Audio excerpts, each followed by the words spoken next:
Welcome to Sproutcast, where we speak with changemakers, social innovators and entrepreneurs about how to make the world a better place.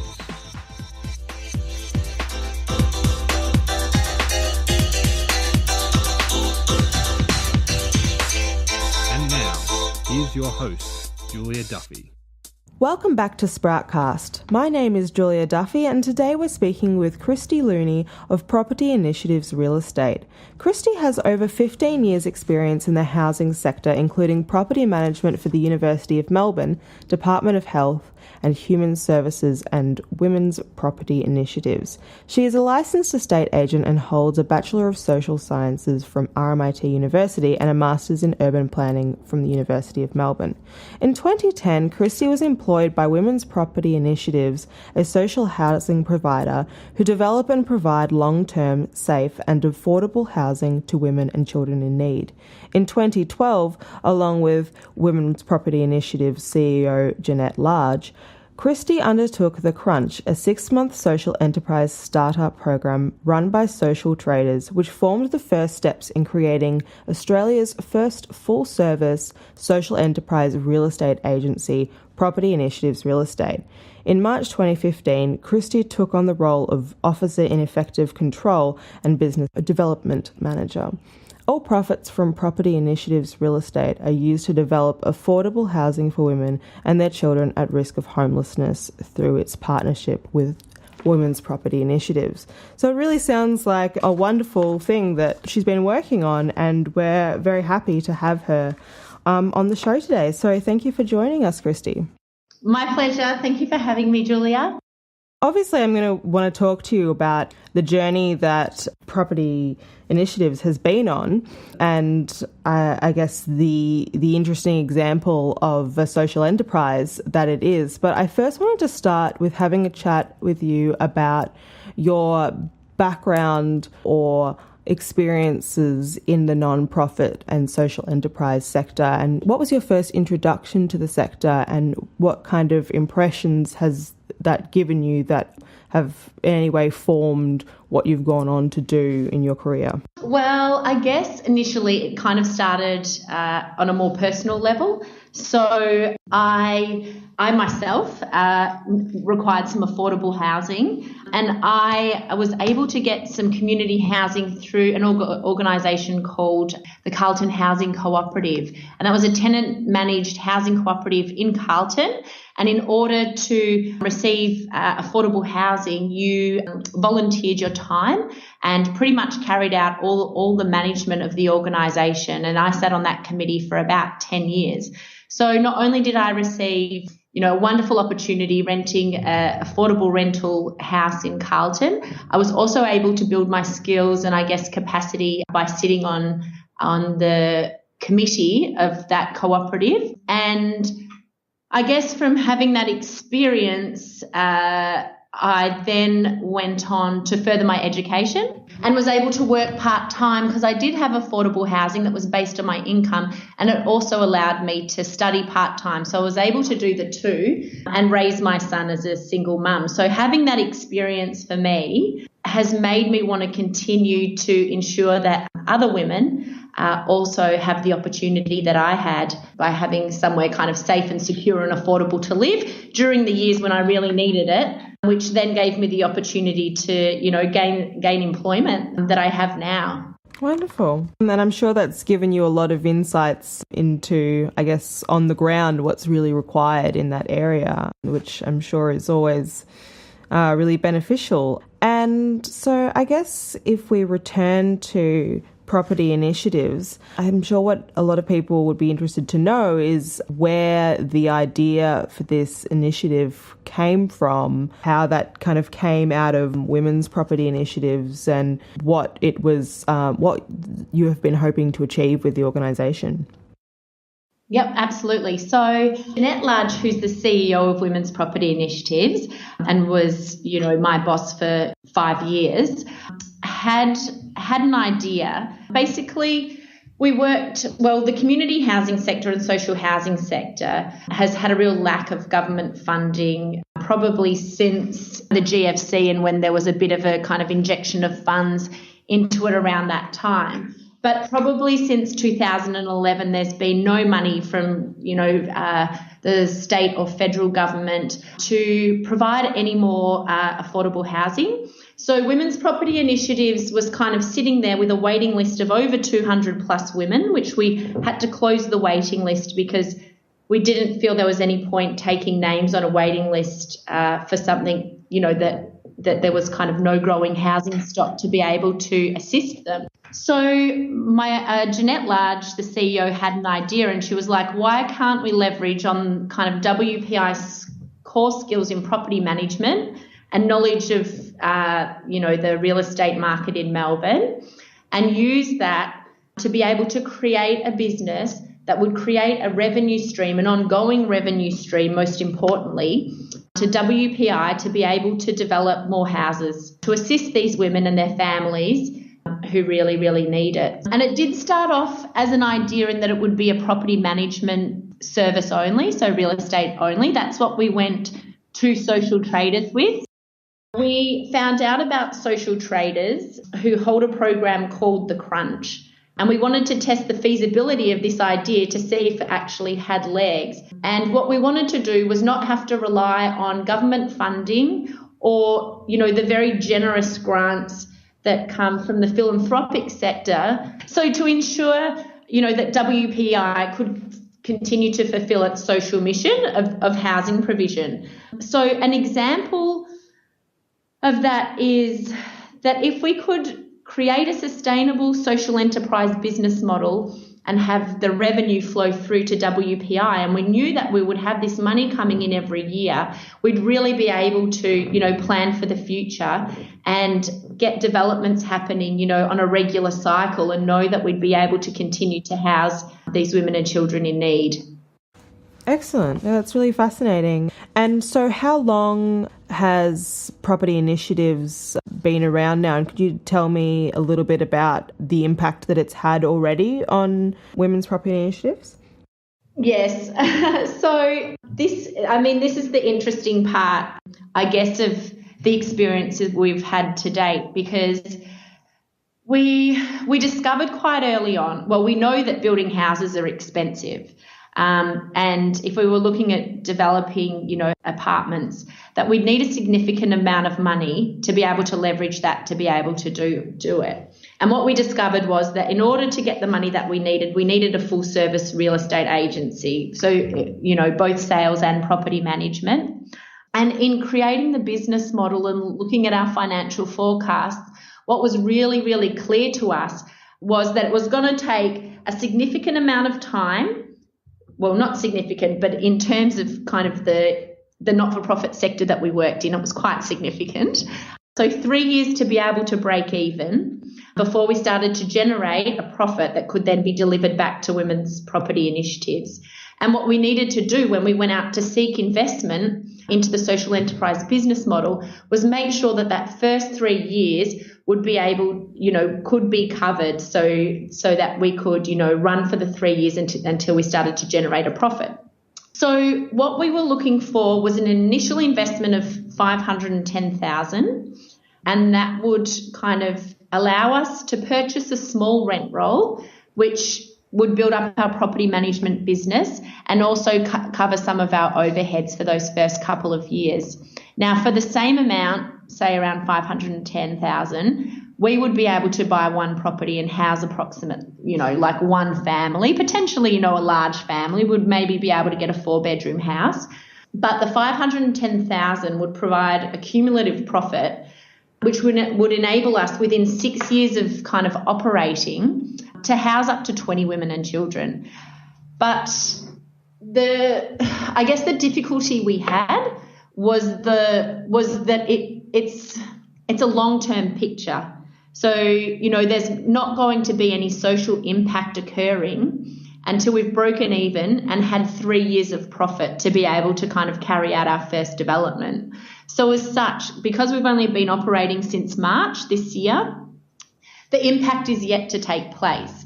However, we've been operating for a couple of months now, and we've been building up our rent roll organically, And we found that the market has really accepted us as kind of a player in the residential real estate game so far. So, we've got some runs on the board, but in terms of creating a social impact for WPI, it's really about keeping on track and ensuring that we meet our targets in terms of our financial forecast, and it's kind of the long-term vision that we're really looking towards.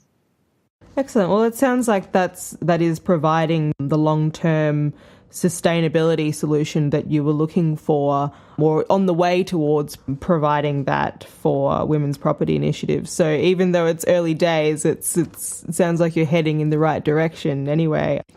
And so in my next question, I was hoping to ask you about some of the challenges that you've encountered in this process, which, I guess you've kind of covered off some of those already, but were there any that were unexpected to you that perhaps someone who's on a similar journey may not see coming for their organisation?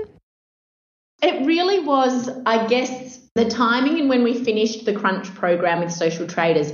And we were so fortunate that Social Traders really supported our idea and our business model, and they actually ended up investing in us.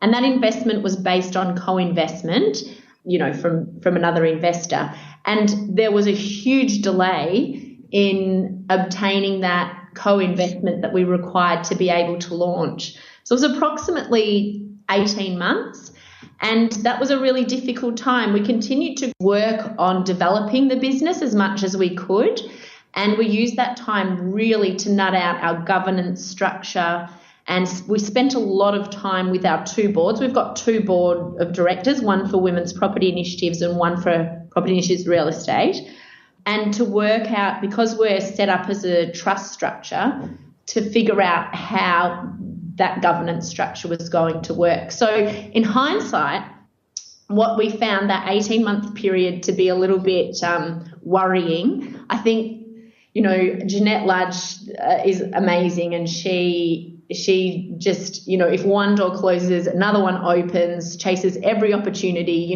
did not lose hope at all.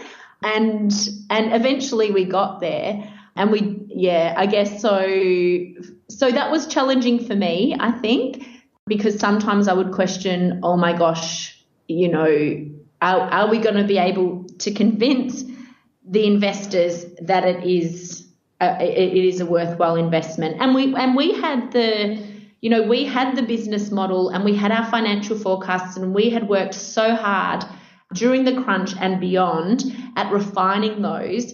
So we were going to them with some pretty solid documentation, but it just took a while. It took a while to get people on board, but when we did, and we've been so fortunate and so successful in the investment that we finally did receive, and actually exceeded our expectations in the end. But that was a huge challenge, and I think it's definitely in the philanthropic sector probably that social enterprise is a fairly not new concept, but definitely the social enterprise model where it's strictly for profit.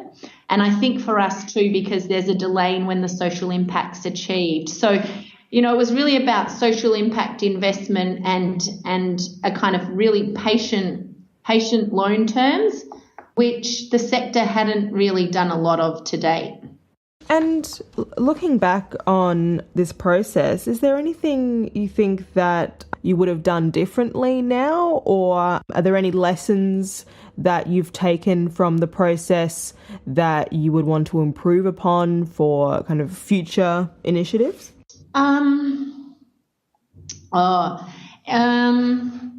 Probably, yes. It's been a huge learning experience. The key things that I've really learned is really working collaboratively, that, in terms of establishing this social enterprise, you have to be so adaptable and just willing to, be a jack of all trades, you just have to, your skill set is expanded extraordinarily, and it's about surrounding yourself with the right people. So for us, we started off with a kind of advisory board, which then became our proper board of directors. But what we did was really recruit people with the skills and expertise that we required to get this social enterprise off the ground. And fortunately, WPI has been around for over 10 years, longer. And we had their board of directors who were very skilled and experienced and also were willing to kind of have so much input into the establishment of it. So we just had great people around us to be able to advise and assist where required. The other thing that I learned a lot about was we used good company quite a bit. So when we were we didn't have any money in the first instance. We didn't kind of have that investment, but we wanted to keep the ball rolling, and we could pick smaller tasks during that 18-month period, and we used good company to recruit some pro bono support to be able to do those things, so such as a marketing plan, and we had our website built, the various stages of our website, by tapping into people who wanted to give and be involved in some way. And we're still working with those people now, which is really fantastic. Stepping back a bit to the structure of property initiatives, you mentioned earlier that it has a trust structure, and I was wondering how you decided to use that model for the organisation and what type of advice perhaps was sought to determine that was the best model. We wanted to ensure that 100% of the profits would go to property initiative, would go from property initiatives real estate to WPI. So what we were seeking was a structure that would ensure that WPI would always be the sole shareholder. And it was really important for us because, in receiving investment into the company and creating that social impact, we wanted to be able to show people that, the distribution from the trust would go to WPI for the purpose of which it was established for.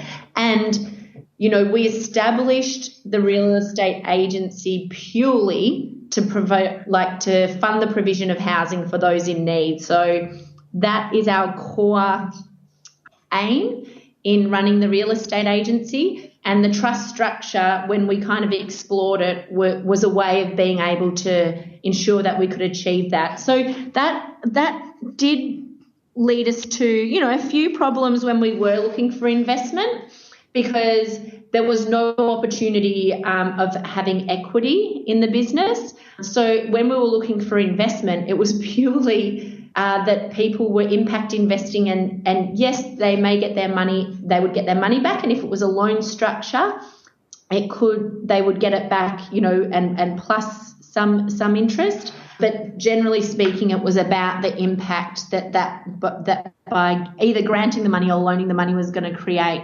So, sorry, back to your question. The way we worked it out is we were extremely lucky, and again, through the partnership with Women's Property Initiatives, because Women's Property Initiatives established Property Initiatives Real Estate, they have had Maddox lawyers working pro bono for them for the entirety kind of their existence.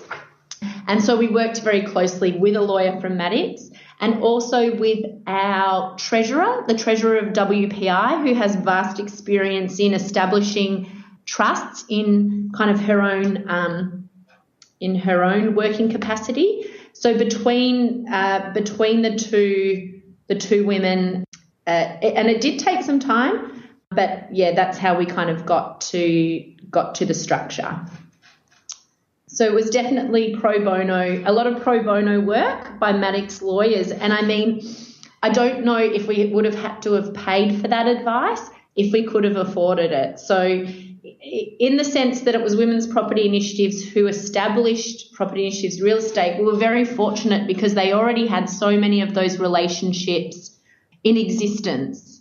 Wonderful. It sounds like Women's Property Initiatives and the board have been an excellent resource for you and for starting the organisation. And I guess that would lead on to talking about, I guess, the governance of property initiatives and of both organisations, really. And you mentioned that there's two separate boards.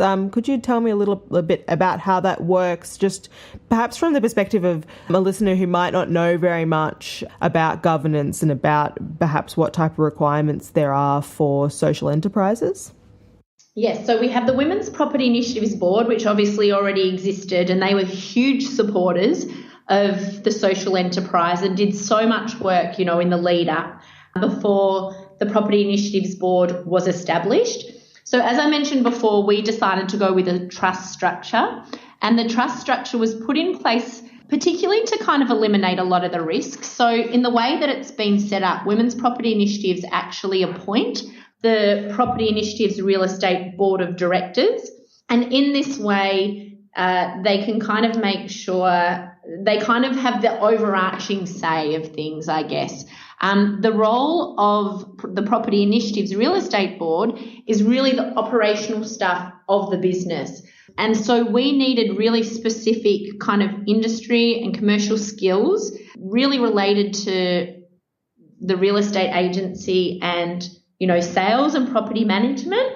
And it was a different skill set really to what the Women's Property Initiatives Board had, who operate in the social housing sector and not-for-profit sector.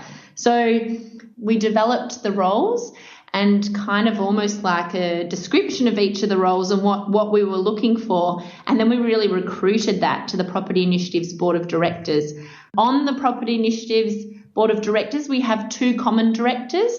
So they are two board members that also sit on the Women's Property Initiatives Board, and that's really to ensure that there's communication across the two and that Women's Property Initiatives interests really also sit on the Property Initiatives Real Estate Board as well.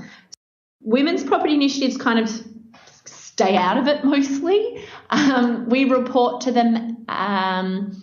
They have a dashboard that we report to them so they can see the financials monthly, and then there's some planning that takes place annually. But most of the time they leave the Property Initiatives Board of Directors to kind of do their job and run the real estate agency as required.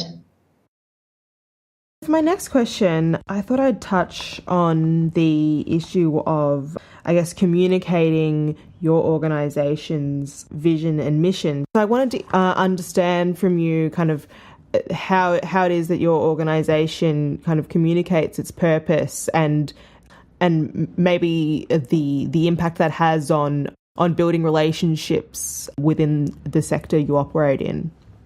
Okay, so Women's Property Initiatives have a kind of very clear mission, and that's the provision of affordable housing to assist women and children in need. And that's what they exist to do. And they also carry out their own property management. So one of their core values is also ensuring that these women are supported in the affordable housing, and so that then leads on to long-term tenancies. And they do this by connecting them into other supporting organisations. Now, for Property Initiatives Real Estate, the way that we've had to communicate it really is from a dollar value. So we had to look at what it would cost to develop housing, how much we would need, and at which point in our financial forecast we would get to the amount required to be able to distribute it to, or the WPI would have enough to carry out their first development. So that was a tricky one because there's so many factors when you consider it, such as, opportunity of where to purchase land, how you might leverage some of that money, a whole range of stuff that comes into the scenario when you look at it. We used a case example. So we used an example of a development that WPI is undergoing, a development that's been carried out, and we used that in order to be able to look at our predictions of when we'd be able to generate our first development. So it was tricky, and it took us a while to get there and to work out how to convey that, particularly to investors. But we did get there, and we worked out that it would take 6 years to develop our first project and be able to house those women and children. So that's kind of how we've We've looked at it in our business plan. For women's property initiatives, they are very big on kind of measuring their social impact through a social return on investment study. They carried one out in 2010, and it showed that for every dollar that's invested in WPI housing, there's a social and economic benefit to the community of $3.14. So they used Social Ventures Australia to undertake this study, and it showed a range of things. Like, one of the major findings was the breaking of intergenerational cycle of poverty, and a whole range of other stuff, such as reduced costs to government and taxpayers through avoided costs in welfare, counselling, rehabilitation, kids who are in safe and long-term housing, tend to have better physical and mental health outcomes. They attend school more. Often the mums will go back to study or, find employment. So there's a whole range of stuff like flow-on effects from WPI housing. So for WPI, as I said, the last study was carried out in 2010, and it's really down to having not had the money available to conduct another one. But in moving forward with the social enterprise, WPI will continue to use the social return on investment study as a way to measure those outcomes and to make sure that, the money that's coming across from the social enterprise real estate agency and the impact that we predict it to create is actually happening, and we'll use that as a way of reporting that back to our investors. Excellent.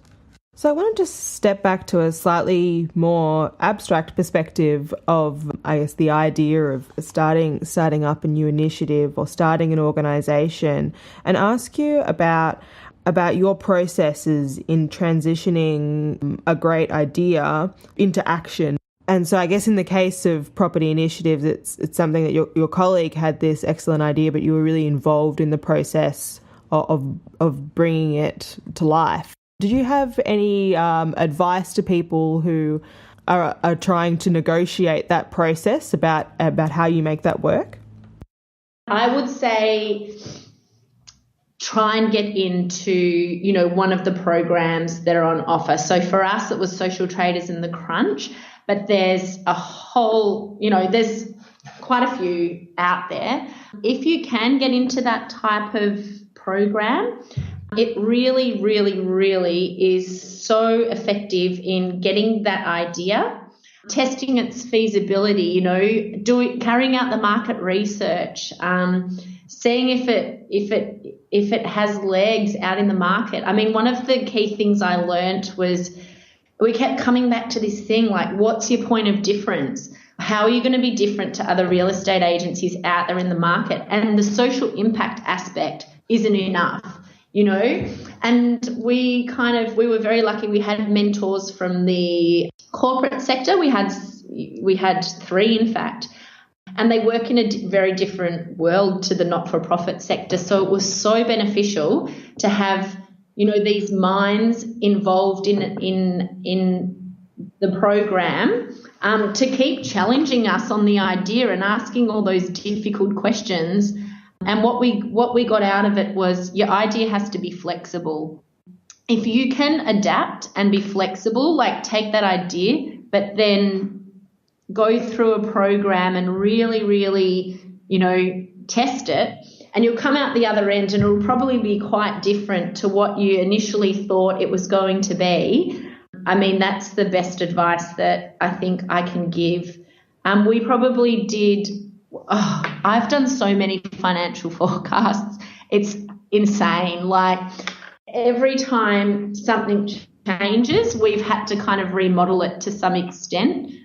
And I think that's it. Like, just, working collaboratively with as many people who you can work with as possible, and carrying out market research to make sure that, there's a need for it out there, whatever your idea is, because I think that's the most important thing. You don't want to get to the other end of it and it be a failure. So really testing that is quite important. And I mean, Social Traders, the Crunch program was fantastic, but they also have some really good tools on their website. I think it's called The Builder. So if people did just have an idea in that first instance, you could go through it just kind of on your own by using some of the tools that they have on their website to test it out yourself in that first instance. So one of the questions I wanted to ask you before we finish up, and I guess it's along a similar vein really, is what you would recommend that aspiring leaders in the nonprofit sector do, maybe even before they have a great idea, or because I guess you've answered what they should do if they do already have kind of a plan of action. How would you, I guess, just suggest that maybe people become involved in the sector if they just would really like to contribute? Yeah. Well, like I mentioned before, Good Company, I think that's a really excellent website. And if you have a look on there, like about, some opportunities that might be to volunteer or get involved in different not-for-profits that will allow you to bring your skill set or expertise into it, that could be a really good way. I have just found, I mean, for me personally, it's just, I don't know how I got to where I am from where I was, but it's been mostly about, getting out there, meeting loads of new people, always studying some more. I found, like, always kind of furthering my education, whether it be formally or informally, volunteering. I've done a lot of volunteer stuff, which has exposed me to a wide range of, other organisations and people who I really wouldn't have met otherwise. And I guess grabbing any opportunity when it comes. So I've been so fortunate working for WPI. I was so lucky to get put up to, participate in the Crunch and have this amazing opportunity. And I was extremely fearful. Like, I wasn't sure if I would have the capabilities or if I would be able to do it, because I really didn't have a financial background at all. And I think I've just, taken every opportunity to learn as much as I can from the people who have been involved and around me, and it's really paid off. And people are very, very giving. That's what I've learnt the most, like particularly in the real estate agency kind of sector. Sales agents generally have had a pretty bad rap. But when I've gone out to conduct market research and held kind of quite in-depth interviews with a lot of directors of, big real estate agencies, they have been so giving and, and generous with their time and their knowledge. Like, that was a real surprise to me. So, yeah, I guess it's just, just getting out there and working out kind of what it is that you really want to do, and then just seeking out the opportunities to do that. And through your networks, like through people that friends, if you let people know what you're looking for, people are pretty generous and will connect you in some way. That's what I found. Excellent. So I guess to finish up, I just wanted to ask you where people can get in touch if they want to learn more about the work that Property Initiatives is doing or the work that WPI is doing. How can they find out more or get in contact with you? Well, for Property Initiatives Real Estate, it's our website. I mean, the way, if people wanted to, we're just really looking for property management opportunities, any way to continue to build the business to bring profit in. So to get in touch with us, via our website, Women's Property Initiatives, again, on their website, there's a range of ways you can get involved with WPI, like whether it be through donations or whether it be through, volunteering or whatever it might be. Either of those websites, and it's just wpi.org.au for Women's Property Initiatives, and it's propertyinitiatives.com.au for the real estate agency. So it's a bit of a tongue twister, but that's probably the best way to go about it, yeah. Excellent. And we also have e-bulletins, WPI do. So, you can subscribe to that to keep up to date on the work that WPI do, and that links back to the social enterprise as well. Well, thank you so much for speaking with me today, Kristie. Your story has been really fascinating, and I'm sure that all of our listeners are going to get something out of your journey and out of your insights. It's been a pleasure to have you on the show, so thank you. Pleasure. Thank you very much for having me.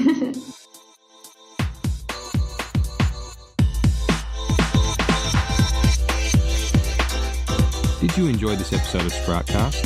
Visit sproutcast.net to sign up for our newsletter. The newsletter includes copies of the show notes and additional content from each episode.